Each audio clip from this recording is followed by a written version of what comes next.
chicken rice combo B, RM6.90. Kalau ya, bagi kau 2 ketul ayam.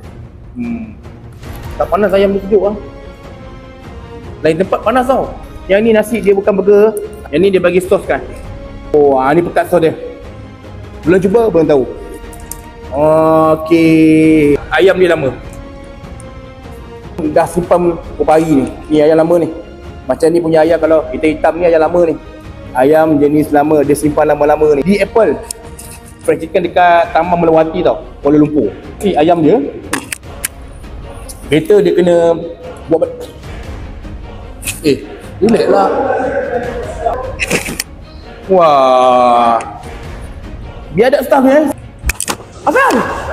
Azal, aku tengah buat video kan, sabarlah. Bos kau bayar aku untuk review kau punya makan tau. Aku jumpa salah kau banyak ni tau. Dengan ayam kau hitam, kau punya ayam kau pada simpan dia berhari-hari.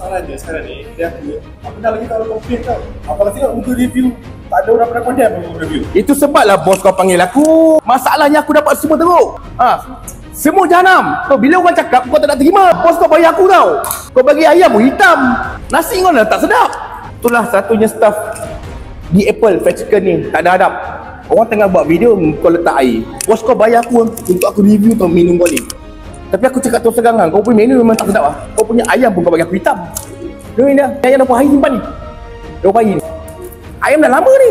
Chicken tender habanero RM27.90. Aku harap ini kali aku dapat ayam dia fresh. Minta tolonglah di Apple fried chicken. Aku minta tolong kali ni aku dapat ayam ni fresh. Ada apa yang special pun dekat di Apple ni. Cuma ayam dia lah. Hilang mood kau nak review bila staff dia datang belagak. Owner bayar aku untuk review benda ni. Untuk review. Kalau macam ni, tengok diorang punya sikap, diorang punya cara. Aku haraplah kalau ada customer dia datang, tolonglah dia ubah.